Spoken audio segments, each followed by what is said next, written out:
Picture this, standing on the deck of the Santa Maria in October 1492, staring at nothing but ocean for 33 days, with your crew half convinced you have led them to the edge of the world. Your only guide is a small, trembling needle inside a wooden box. Take that needle away, and everything changes. No steady line to follow, no way to hold a course through fog or storm, no way to know if you have drifted 100 miles off track in the dark. So what would Columbus have actually found, or failed to find, without a compass? The answer says less about luck and more about a 500-year-old piece of Chinese technology that quietly rewired the entire age of exploration. Here is the mystery worth sitting with. Everyone remembers 1492 as the year Columbus sailed the ocean blue, but almost nobody remembers that the tool making that voyage possible was already ancient by the time he used it. The magnetic compass did not begin as a navigation device at all. And the story of how it became one explains exactly how fragile Columbus's entire expedition really was. But here is what's fascinating. The compass traces back to Han Dynasty China, somewhere around the 2nd century BCE, and it started life as a divination tool.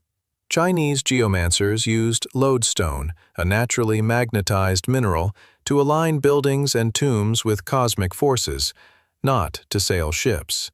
It took roughly 1,000 years before anyone thought to put a magnetized needle to practical use at sea. Chinese texts from the Song Dynasty, around 1040 CE, describe sailors floating a magnetized needle on water to find direction during cloudy nights when the stars vanished. By the late 1100s, Arab traders had picked up the technology through contact along Indian Ocean trade routes, and from there it spread into the Mediterranean, reaching Italian sailors by around 1300. So by the time Columbus was born in Genoa in 1451, the compass had already crossed 3 continents and roughly 15 centuries of quiet refinement before it ever touched his hands. But there's another layer to this, and it's the one that actually matters for his 1492 voyage. Without a compass, medieval and early Renaissance sailors relied almost entirely on 2 other methods, and both had brutal limits.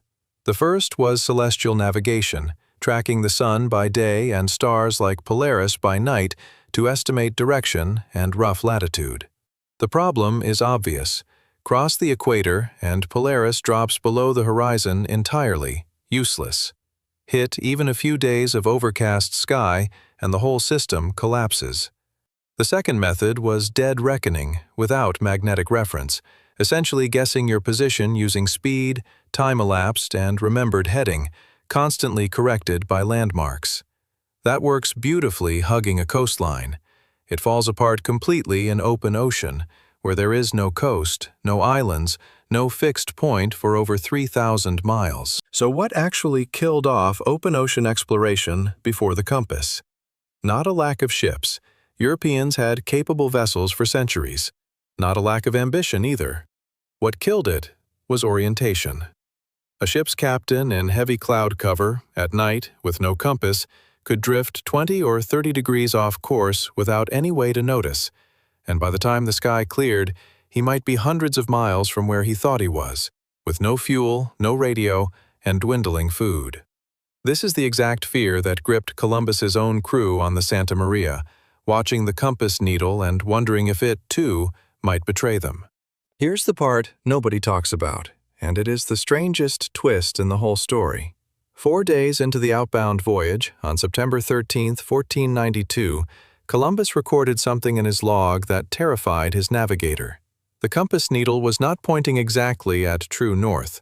It had shifted slightly, and it kept shifting the further west they sailed.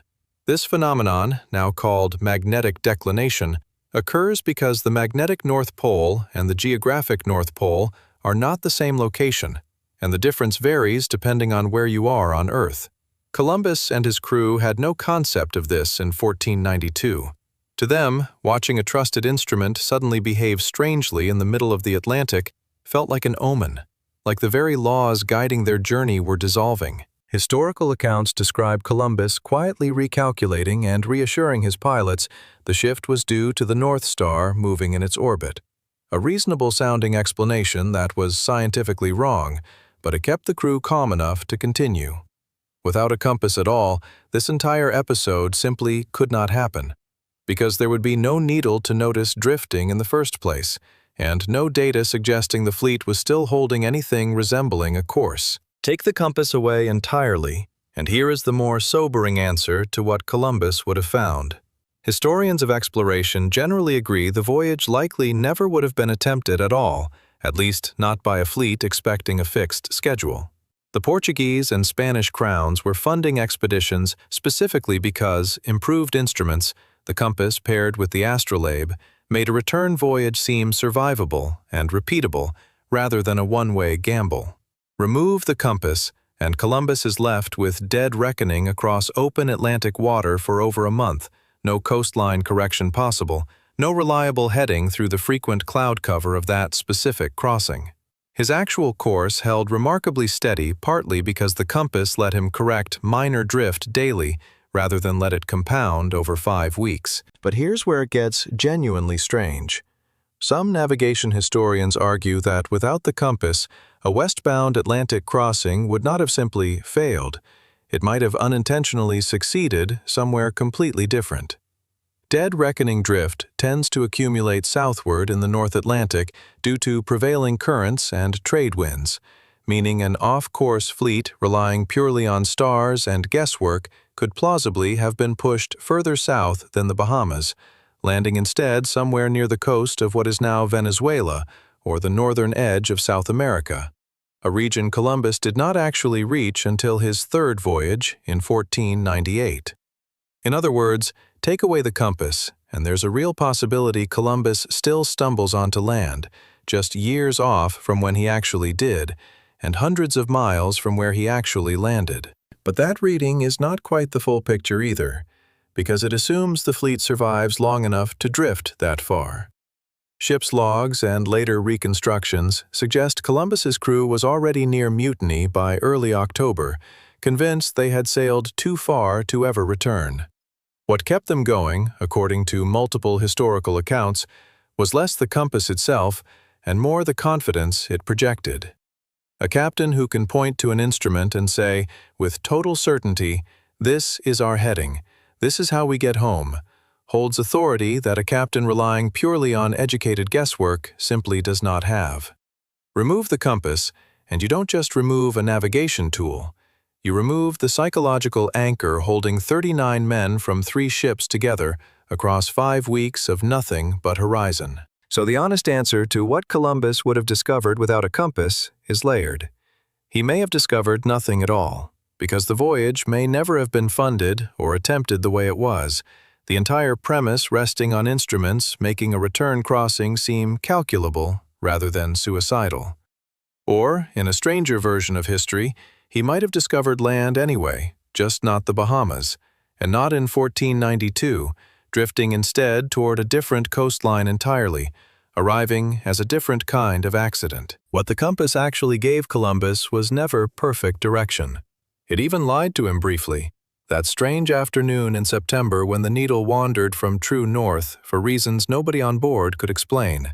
What it gave him was enough certainty to hold a fractured crew together, enough confidence to keep sailing west one more day, and one more day after that. Take away the needle, and you don't just take away a tool for finding north. You take away the one thing convincing 39 frightened men floating on wood in the middle of an ocean they believed had no other side, that they were not already lost.